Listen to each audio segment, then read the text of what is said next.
of Sivan, the Hilula of a very famous great rabbi. His name was Rabbi Rafael Bitton, Zecher Tzadik Libracha, great rabbi in his time, respectively. Rabbi, I believe we mentioned on this series on various occasions before. Now, he was born in the year 1916. We're talking about here from the time of recording 109 years ago.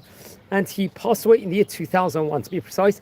It was June the 11th, the English date of that specific year, respectively. He was a very, very great rabbi of his time. So we're talking about 24 years ago, he passed away. Now, let's explore a few of the highlights of the famous rabbi's life. Now, he was born in the holy city of Tzfat, one of the four holy cities of Israel. We know that there's Tiberias, we know there's Hebron, and there's also Yerushalayim that make up the four holy cities of Israel. Now, it's very interesting. He would go as a child. He was actually, his father's name was Rabbi Masud Bitton, very great rabbi. As a child, he would study in the Talmud Torah, I think in his hometown in Haifa, respectively. It was called the Yeshivat Tiferet Yisrael. It was over there. And he would become associated with and very close with another great rabbi over there, Rav Dov Meir Rovman, I believe. And later on, he would go on to study in Yerushalayim, the holy city, the capital city of Israel, in the famous Yeshivat Porat Yosef, let's say the bastion of the Sephardic Yeshivot in Israel, respectively. He would receive ordination as a shochet, a rabbi that would perform kosher slaughter inside that yeshiva over there. And at that point in time, he would receive it through Rabbi, the great Rishon LeZion, chief rabbi of Israel, Rabbi Ben Zion Meir Chai Uzziah, one of the great rabbis of without that in the Medinat Yisrael history. So received the ordination there, and I think he would get married eventually. After I'm not too sure at what stage. I think it was early on. I think maybe a woman from the Yaakov family, if I'm not mistaken, but I'll have to double check on that. And they would go on to live in the Beit Yisrael neighborhood, a place we've also once again spoken about. We've traveled actually to the Beit Yisrael neighborhood in Jerusalem. It's quite near Bar Ilan Street and quite near Geula, all over the central places, and Shmuel and Avi respectively over there. So he would actually be a neighbor also of the famous Rosh Hashiva of Porat Yosef, Rabbi Yehuda Tzadka. They were neighbors, and Rabbi Yehuda Tzadka, I believe, passed away in the year 1990 or something, about 35 years ago here from the time of recording. So he was a neighbor. So you can't have a better neighbor, literally, than the great Chacham. And he would eventually be ordained by the Rosh Hashiva of, I think at that stage in time, of Porat Yosef, was Rabbi Ezra Atiyah. Remember, Rabbi Ezra Atiyah was a rabbi of many great rabbis in Porat Yosef, including Chacham Ovadia Yosef, Ben Abba Shul, and many, many great rabbis. He happened to be at that stage in time. And we actually recorded a small biography video within regards to Rabbi Ezra Atiyah about 2.5 years ago here from the time of recording. So he would live over there and receive ordination, rabbinic ordination, and would, I think, have an integral, role within regards to the Porat Yosef Yeshiva. I think between possibly in the late 1930s or early 1940s, he would go on to teach daily halacha, a Musar class over there, and a Parshat Shuvah class at the famous Mosאיוף synagogue complex in Jerusalem, which was very, very prominent. Remember, many of the great rabbis of yesteryear would teach in the Mosאיוף complex, respectively, and he was definitely very much one of them over there at that stage in time.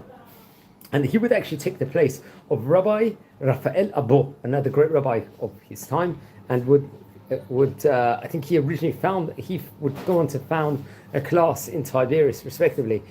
So he would go and take his place. Now, I think shortly afterwards, through the request of Rabbi Uzziah, the Rishon LeZion, he would go on to move to serve as a Sephardic rabbi in Migdiel settlement in Hod Asheron, a very prominent position this was. I think this was around the year 1953. And it would actually be in Mosאיוף, the rabbi that would take his place giving the Shiur Torah was Rav Chacham Ovadia Yosef, the great rabbi, a rabbi that would go on to become the chief rabbi of Israel, I believe between the years 1973 to 1983, one of the famous rabbis over there. So that's interesting enough. Now, he would go on to serve in Migdiel, and at the same time he would work in a separate job, I believe, at the same point in time. And yes, that's very, very interesting. And I think he would also serve as rabbi in the Moshav, I think Elishma, or I believe that's what it was called. I have to double check. There was a huge amount, a wave of immigration of people that came from Iraq in the 1950s, and I think he established a large synagogue called Hod Yosef in the name of Rabbi Yosef Chaim of Baghdad, also popularly known as the famous Ben Ish Chai, arguably one of the great Iraqi rabbis of his day. I think he passed away, the Ben Ish Chai, around the year 1909, if I'm not mistaken. So he would name after the synagogue after him.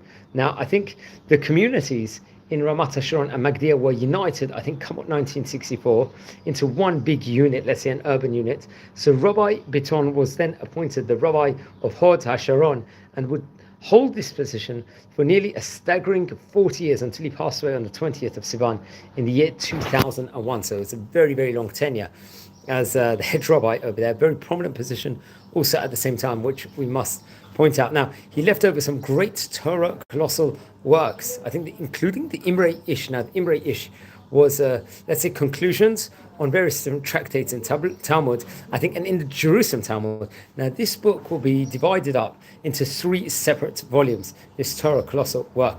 He will also write a book with regards to, let's say, moral sermons, which were connected to the Parashat HaShavua, the weekly Torah reading in the 5 books of Moses. That will be another one.